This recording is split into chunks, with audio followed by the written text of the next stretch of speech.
సాధారణంగా ఏ ప్రభుత్వం అధికారంలోకి వచ్చినప్పటికీ తమకు అనుకూలంగా ఉండే అధికారులను నియమించుకోవడం, అది ఐఏఎస్ దగ్గర నుంచి కావచ్చు, చిన్న వర్గాల వరకు కూడా, అంటే విభాగాల వరకు కూడా తమకు అనుకూలంగా ఉన్న అధికారులు నియమించుకొని చేతి పనులు చేయించుకోవడం అన్ని మనం చూస్తూనే ఉంటాం. సహజంగా ప్రభుత్వాలు మారినప్పుడు వీళ్ళు కూడా మారిపోతూ ఉంటారు.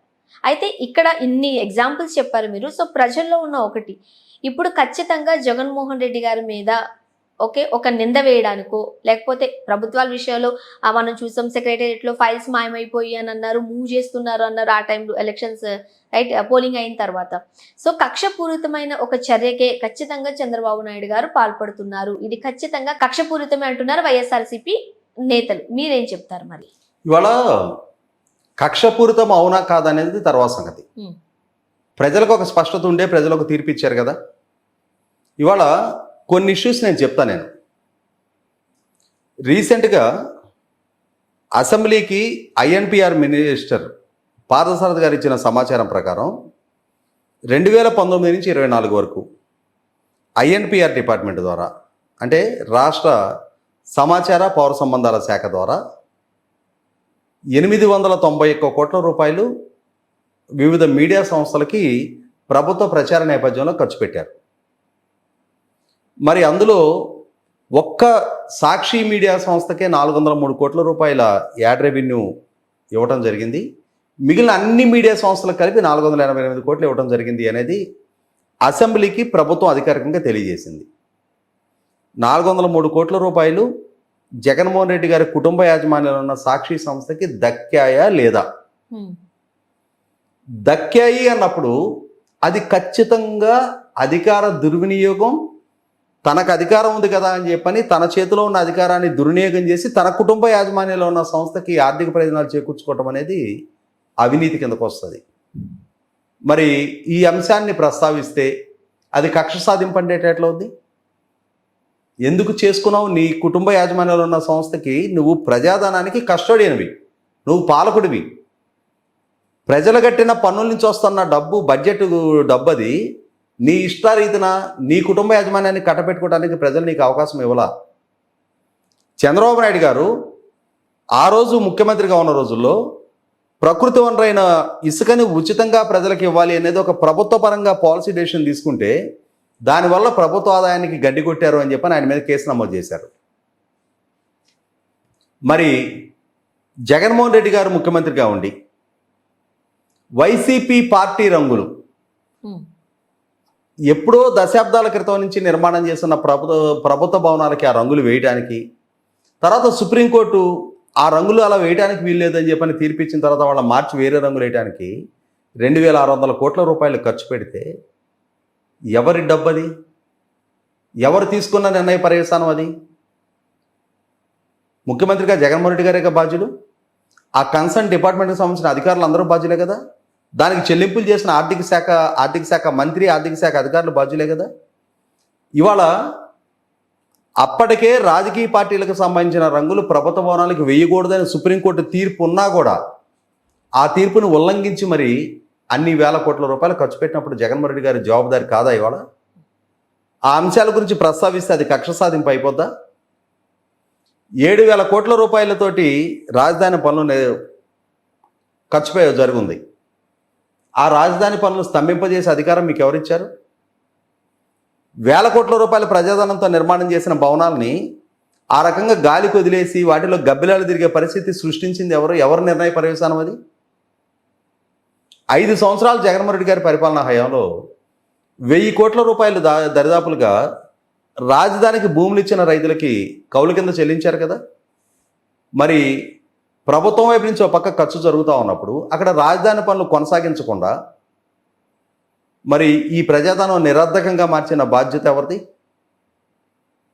కోట్ల రూపాయలు ఖర్చు పెట్టి నిర్మాణం చేసిన ప్రజావేదికను కూల్చిన నిర్ణయం ఎవరిది? అంటే ఇప్పుడు వాటి గురించి ప్రస్తావిస్తే దానికి తోడు central ministry for environment and forest వాళ్ళు నేషనల్ గ్రీన్ ట్రిబ్యునల్కి ఒక రిపోర్ట్ ఇచ్చారు.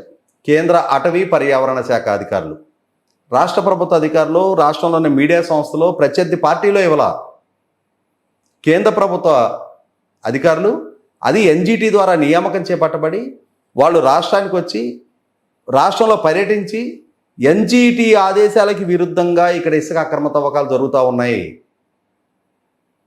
పూర్తి స్థాయిలో ఇసుక దోపిడీ జరుగుతూ ఉంది అని చెప్పని ఎన్జిటికి సుప్రీంకోర్టుకి తెలియజేశారు. ఎవరు బాధ్యులు? కుప్పం ద్రవిడ యూనివర్సిటీ ప్రెమిసెస్లో అక్రమ గ్రానైట్ క్వారీయింగ్ జరుగుతూ ఉంటాయి. Silica sand, quartz, laterite, bauxite, gravel, ఈ రకంగా రాష్ట్రంలో ఉన్న ప్రతి ప్రకృతి వనరుని అడ్డగోలుగా లూటీ జరుగుతూ ఉంటే ఎవరు బాధ్యులు? ముఖ్యమంత్రిగా జగన్మోహన్ రెడ్డి గారు బాధ్యత కాదా? ఇవాళ అవన్నీ విచారం జరుగుతూ ఉన్నాయి. ఖచ్చితంగా వీటికి సమాధానం చెప్పి తీరాల్సిన బాధ్యత జగన్మోహన్ రెడ్డి గారిది. వాటి గురించి ప్రశ్నలు లేవనెత్తితే ఇది కక్ష సాధింపు అంటే మరి జరిగిన అరాచకాలు, లూటీ అయిన ప్రకృతి వనరులు, వీటికన్నిటికీ సమాధానం ఎవరు చెప్పాలి?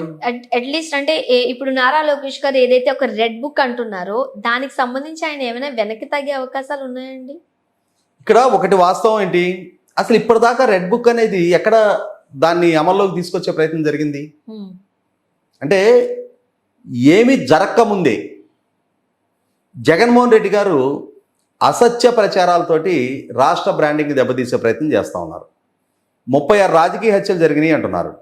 వాటి వివరాలు ఇవ్వమని చెప్పని మీడియాలో విలేకరులు ప్రశ్నిస్తే సమాధానం ఈ రోజు దాకా చెప్పాలా. కనీసం వాళ్ళ సొంత మీడియాలో అయినా సరే ఈ 36 మంది చనిపోయిన వ్యక్తులు అని చెప్పని వాళ్ళ ఐడెంటిటీ రివీల్ చేయాల.